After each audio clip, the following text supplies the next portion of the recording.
Gamers have some of the worst knees and hips on the planet because we spend hours sitting like this. But what if I told you there's a fix?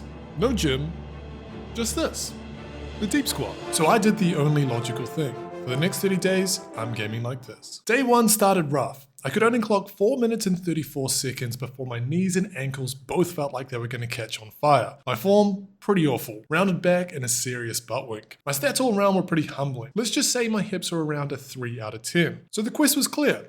Myself and obliterate all those baseline numbers. Now phase 1 is all about building up a base. I'd fire up some TFT with a friend and squat for about 3 minutes. Then I'd stand up, shake it out for a minute or two and get right back down there. Rinse and repeat until the 30 minutes were done. Oh, and if you're going to try this at home and you can't quite get into the deep squat yet, a quick tip, you can grab a table for balance, and if you prop your ankles up on something like a shoe, it makes the world of a difference. And over the first few days, nothing crazy to report in. I did feel super dizzy every time I stood up. I'm not sure if that was maybe from dehydration or maybe it was my body saying like, what are you doing to me? So yeah, definitely take it easy if you are going all in. The funny thing is that in many cultures, this is a restful position. People eat, chill, or just hang out like this. But for me, this was a serious workout. By the time day 15 finally rolled around, we were halfway and it was time for a quick retest. I just tested my max hold and I'd gone all the way up to 7 minutes and 5 seconds and we were definitely making progress. But this little victory lap meant that it was time to spice things up. Dynamic squats. So far I just spent the first 15 days being in a very static position. So I decided to get a bit wild with it and I suited up in an EMS suit. That's an electro-muscle stimulation. It sends electrical pulses through your body to ramp up some of that muscle contraction. The theory, to shake loose those super tight glutes and hamstrings. And first up, I played Pistol Whip. I did an entire song in a deep squat with the EMS suit, destroying my booty. And the next day, my legs were shredded. Clearly activating those muscles and moving like that, my body was just not prepared for that one bit. So I went back to static holds for a day or two and let the old hips recover. Then I decided to load up Skyrim, continuing my stealth mage campaign. But with a twist, I could only play the game while in the deep squat. If I ever had to stand up, then I would have to stop playing. And this was a game changer.